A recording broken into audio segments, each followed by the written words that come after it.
I'm Bonnie McGill. I have a PhD in ecosystem ecology, and I'm the lead author of the paper Words Are Monuments, which is published in the journal People and Nature. My colleagues and I were interested in a way that we could hold up a mirror to our discipline, fellow conservation ecologists, scientists at large, as well as the public, anyone who comes and enjoys public lands in the United States.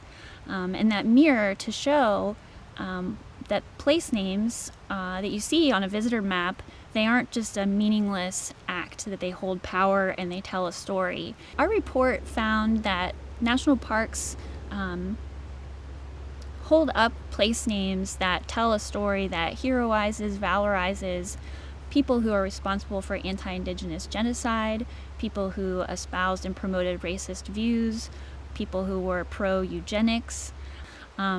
It's a way of displacing Indigenous knowledge and putting symbols and establishing power to places. And these maps that settler colonizers made were often to map resources and routes to resources to lead extraction. So it was a place name that then allowed for environmental injustices to happen also. So the place names to settler colonizers didn't take a deep meaning, but it was marking a place on a way to get resources and accumulate wealth.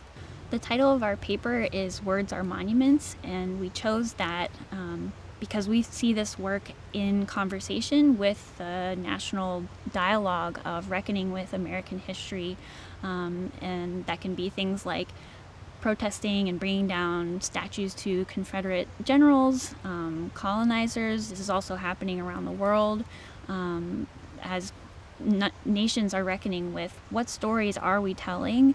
Are those the stories that represent justice, or do they represent oppression?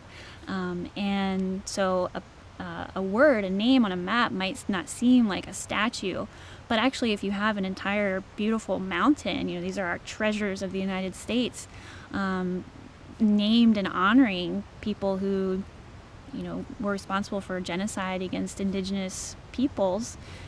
Is that the story we want to be telling our children? Are we recreating into the future over and over again settler colonialism, white supremacy kind of thinking at a system sort of scale? It becomes sort of the default.